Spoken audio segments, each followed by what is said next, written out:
The Need for Speed franchise has a long history, starting in 1994 as the game for 3DO console and PC. Throughout next 8 years, 5 more entries were released, and while the series was popular, its sales were nowhere close to the biggest racing franchises at the time, Gran Turismo and Mario Kart. And while Need for Speed games were being released on multiple platforms, Gran Turismo and Mario Kart were exclusive to their origin system. So it was obvious that the series required a major change, and after the 6th game, Hot Pursuit 2, the next one had to be something entirely else. EA had acquired video game development studio Black Box, which was responsible for the PlayStation 2 version of Hot Pursuit 2 that was critically acclaimed, unlike the separate version for other platforms. So EA Black Box Studio, as it was now called, was assigned to the development of the next game of the series. And in April 2003, EA announced the 7th Need for Speed game.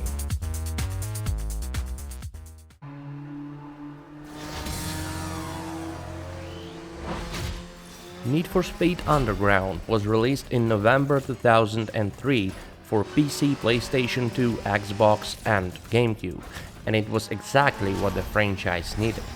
It was completely different from the previous entries and changed the setting to street racing in a beautiful night city filled with neon lights.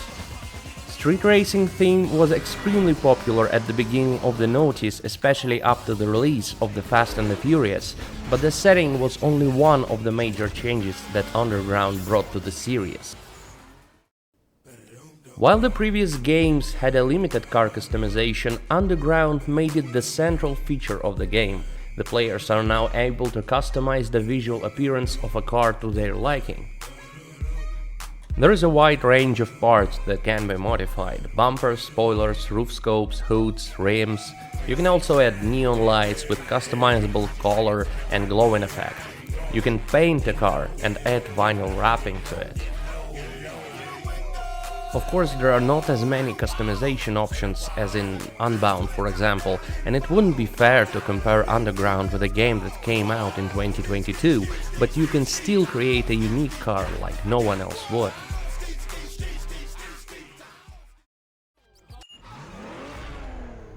Underground is also the first game of the series with a full storyline. In career mode, called Underground, players can progress through over 100 races, unlocking new cars and customization options along the way.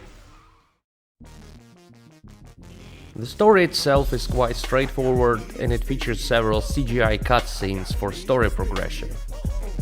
After the first cutscene, you are starting a race in a fully upgraded car, but of course it's being taken away quite quickly and you need to start from zero, buying your own car.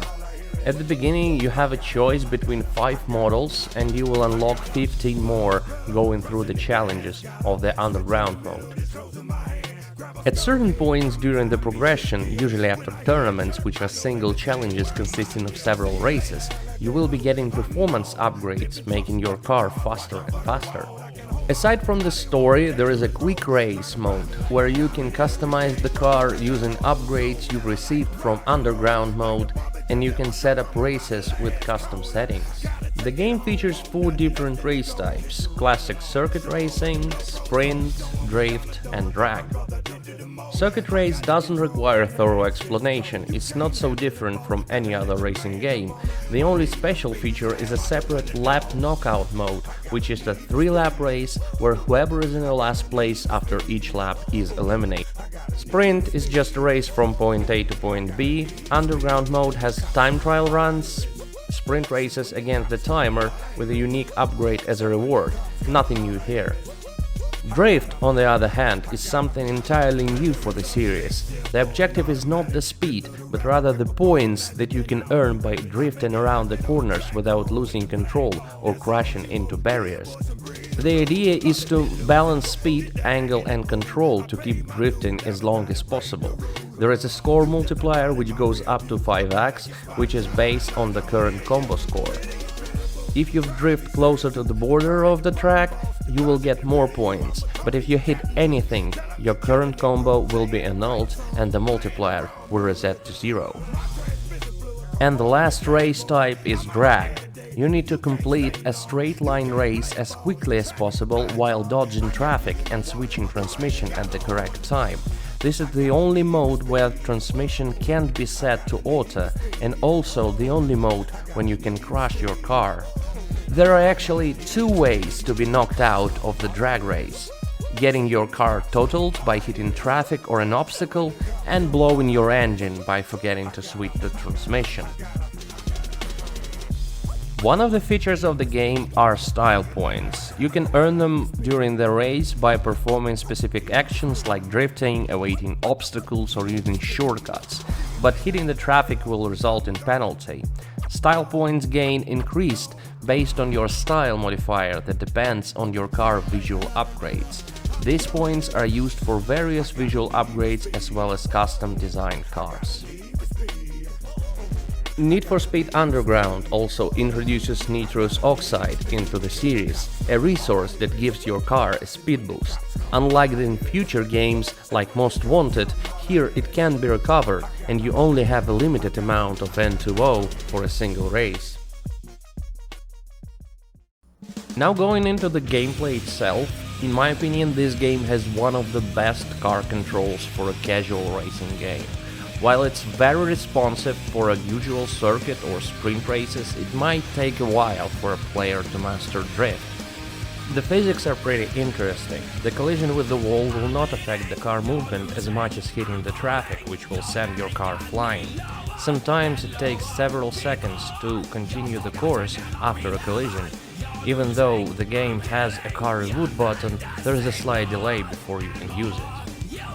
There are no damage mechanics in this game, so you can't crash your car, except for the drag mode.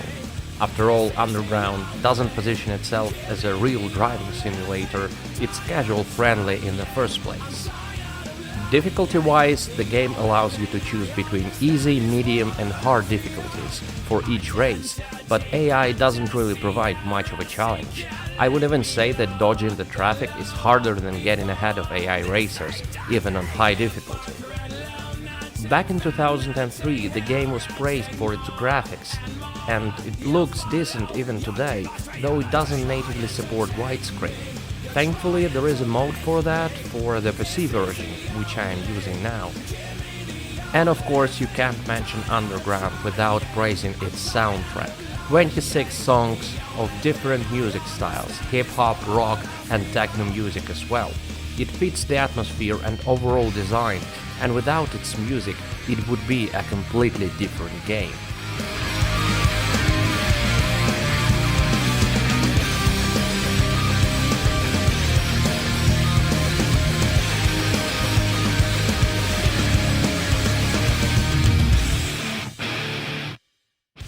Need for Speed Underground changed the franchise completely, improving it and starting its golden era, which unfortunately didn't last very long, and after the direct sequel and legendary Most Wanted, the series slowly went into decline and wasn't able to recover ever since. But thankfully, you can still play and enjoy this amazing game, even 20 years after its release. Trying to take